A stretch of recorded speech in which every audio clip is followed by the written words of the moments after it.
Hi all, I'm Adam the Red. Join me today as we ask the question, Little Nightmares 2, is it any fun to play? Well, I played the first game months ago and had a blast. The world and its bleakness conveyed how deep trouble 6 was in and made her journey hard fought and very satisfying. So it's fair to say I'm quite excited to take a look at part 2 into the muddy, crusted souls of Mono, a new hero of the story making our way through the dark and ominous forests.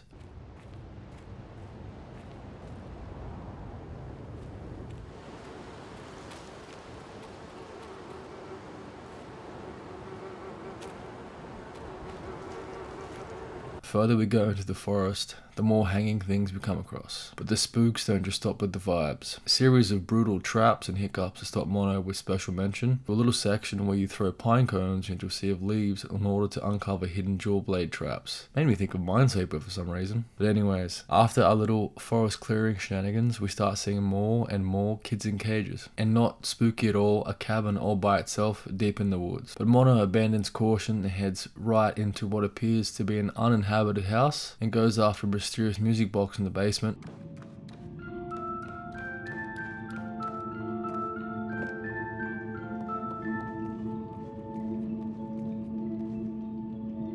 And we come across a survivor of the mysterious carnage. But the more of the house we explore, the more creepy stuff we come across. Plenty of mannequins staged to look like people in an oh so creepy fashion. We come across the homeowner moseying around, but thankfully we've linked up with the other kid from earlier and are now both on the way out the door. As the hunter discovers us lurking out the back, and it's time for a good old-fashioned chase sequence. This little chase section gets the blood pumping. Mono and their new friend need to go cover to cover to avoid getting a face full of the hunter's buckshot, which ends with a very cool sneaking section that kind of reminded me of that one mission from Call of Duty 4. But that wascally rabbit, who we thought we'd lost after we made an exit through a nearby robot hatch, which, side note, this whole section is very cool design wise. Therefore, after we leave the hotch, we come into a swamp and now need to use the water for cover.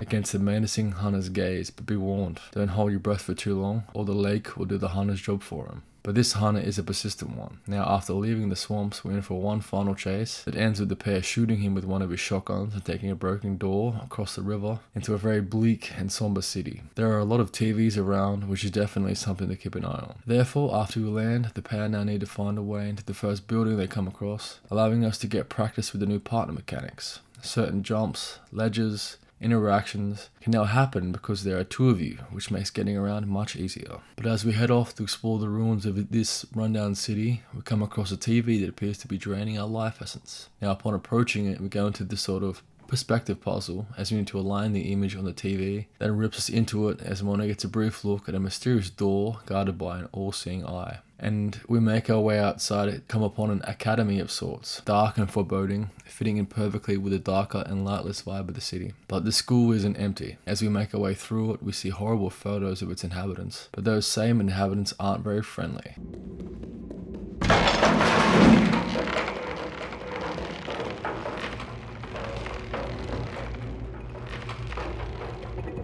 As we make our way through the school, we start getting introduced to various traps of all flavors, boards to alert the friendly students to things like swinging traps that upon being triggered launch a weight-loaded bucket at you, which will very easily put your lights out. But traps aren't everything we have to contend with. The crazy students kidnap our friend, and now we need to head off alone. But we're not going unarmed. Now for the first time in this series, we have limited but deliberate combat. Certain sections of the game require timing as you take out enemies with weapons littered throughout the environment, adding to the tension as it keeps the classic Little Nightmares tradition of only getting one chance and it's dead. Therefore, after we survive our first run-ins with the crazy kids at the school, it's sneaky time. But not before we get our first glimpse of the enemy that awaits, the teacher at this very academy. She makes a noise that doesn't sound too friendly, so it's probably best if you don't alert her. So sneak under her students' desks until we get the key we need to escape. But that's not all. We now have a new and welcome change from the first game. Mono now has pockets, so you don't have the added stress from the first game of needing to carry back the large keys that lock doors in your path. It's a nice little change that leads us into another great library section. The teacher from class is now below us, doing something horrible.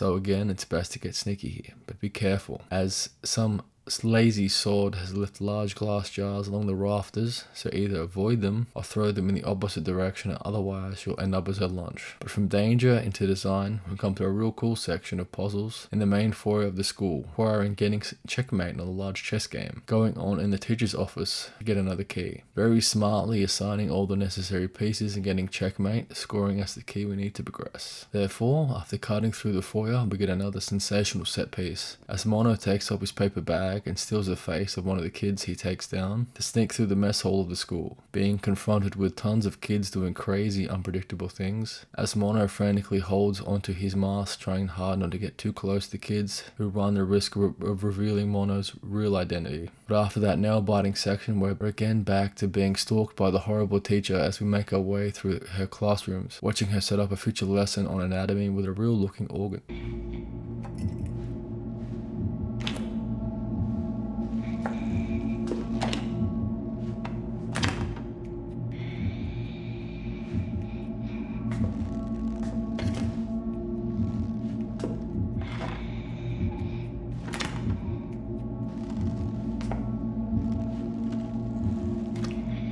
It's up to us to stealthily use the cover of her jars to get past her. But this is not as easy as it sounds, as she can turn back unpredictably, so it's best to keep her on your toes and don't get any nasty surprises. Now this section is both a tricky one because I am very bad at video games, and two, because her neck has an infinite range buff, so you can't run if she spots you. So yeah, don't get caught. Now from danger to disaster, after leaving the classroom, it's time to confront the final room on our way out. The teacher is playing piano, and after the pair escape the room into what appears to be a nice and safe vent, the teacher and her gnarly neck have something to say about that.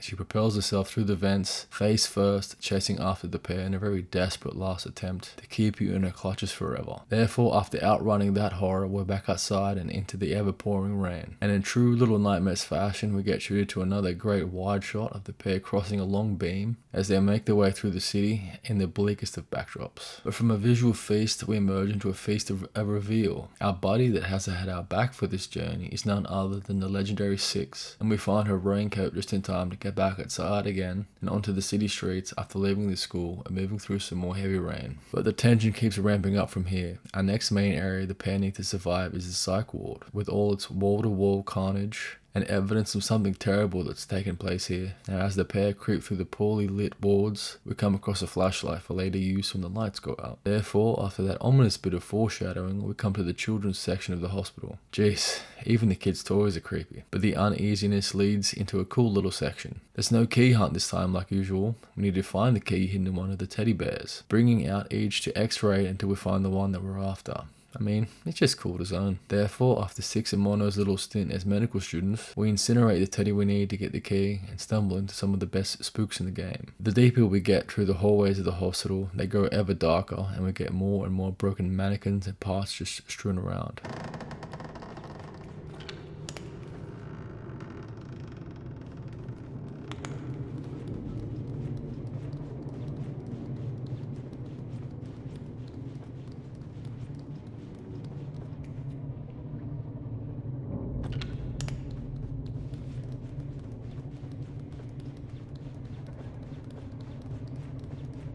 Which isn't creepy at all, but the vibes aren't all this section has to offer. The eerie springs and musical stings of the soundtrack really help to build some quality tension here. But we have a new contender in the mix, a distant relative of Ash Williams in The Thing. We get stalked by a mischievous, creepy hand, very spider-like in its movements, frequently chasing the pair down right before scampering away. Now between the music and the creepiness of the ward, this section is pretty damn tense. But it is finally time to take a stand, and it's time for a boss fight. 3 rounds and the hand goes down. Now therefore, after silencing the hand, we make our way through more of the ward hampered by locked doors. So we have a new key of sorts. Power cells. And in the words of Richie B. Riddick, it's time to get those power cells. But with that new powerful discovery comes a deadly one. You remember that flashlight from earlier? Well, it's finally time to shine. The further you get into the ward, the darker it gets. And finally, once the lights go out, those mannequins from earlier reveal a deadly secret. In the darkness, they come after you like you're a yummy snack. So in a rather fun and tense mechanic, you need to use the flashlight to kind of juggle them by bouncing from one to the other,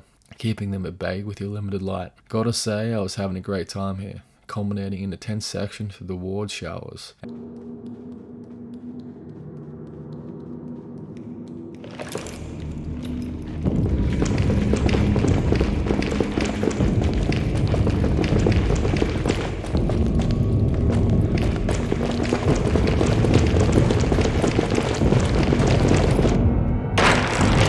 An entire block of mannequins move toward you, so you have to frantically keep them off you and sprint for the exit. Truly chilling stuff. But thankfully after that we get a little breather and we're back to finding more power cells, which allows us to get closer to the escape and the hospital. But before we make our triumphant escape, we have more enemies to face. A pair of those creepy hands from earlier. While making our way through the morgue with 6, we get ambushed by those pair of hands. So it's up to Mono to deal with the first one while 6 holds off the second. But 6 isn't strong enough to hold it on forever, so it's time for Mono to deal with them both. A fun little fight and a solid ending to the ward. Unfortunately, that isn't the end of the horrors of the hospital. Therefore, after breaking free of the grip of the hands, we meet the doctor. A spider-like being that hangs from the ceiling and pursues the health of his patients, but isn't the biggest fan of yours. So it's back to some good old-fashioned sneaking. Mono heads for the back of the ward to get the block he needs to open the door, and we're in for a tense scene, as to get past the doctor, we need to go far beyond him. But our old friend Mono is a Metal Gear Solid fan and sneaks past the doctor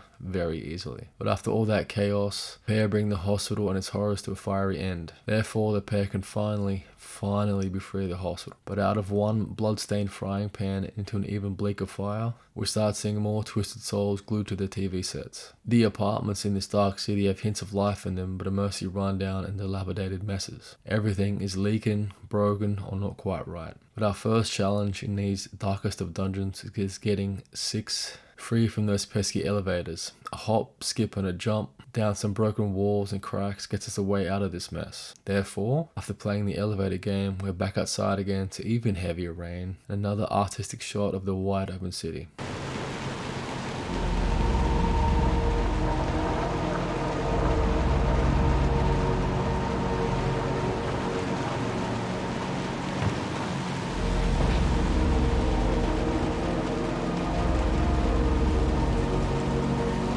But it isn't too long before we're back outside again and come across another TV. This one, unlike the others, is different. The big bad hiding behind the end of the hallway finally makes himself known and steals 6 away before going after Mono in a very tense, slow-mo chase sequence. But just after barely escaping, Mono is now resolute to save 6, but the chase with the man behind the door did something to Mono. No longer a prisoner of the box, he can now use the TVs to teleport from place to place. Surfing channels, if you will. But don't you dare turn off someone's TV while they're watching, or they'll be very, very unhappy about that. Therefore, after sneaking past more than a few hypnotized residents of this bleakest of towns, Mono comes to a nearby TV store, but breaks the rule I warned of earlier. He makes the mistake of breaking the TV, then an angry mob are watching outside, and we're now in for one pretty solid chase sequence. But after surviving all that, we briefly get another glimpse of 6 before losing her again. And yet again, our friend from earlier is back for more.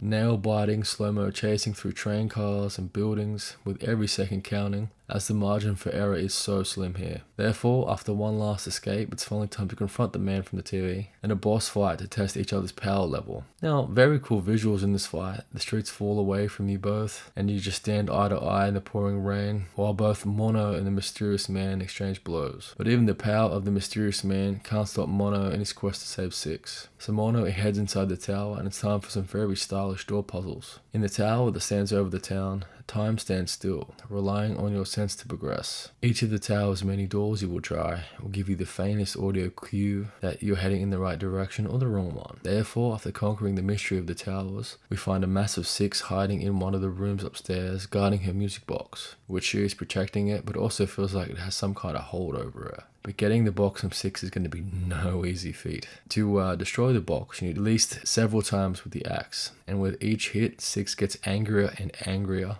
so be prepared to get very lucky and use the doors around her, otherwise it's a very quick lights out.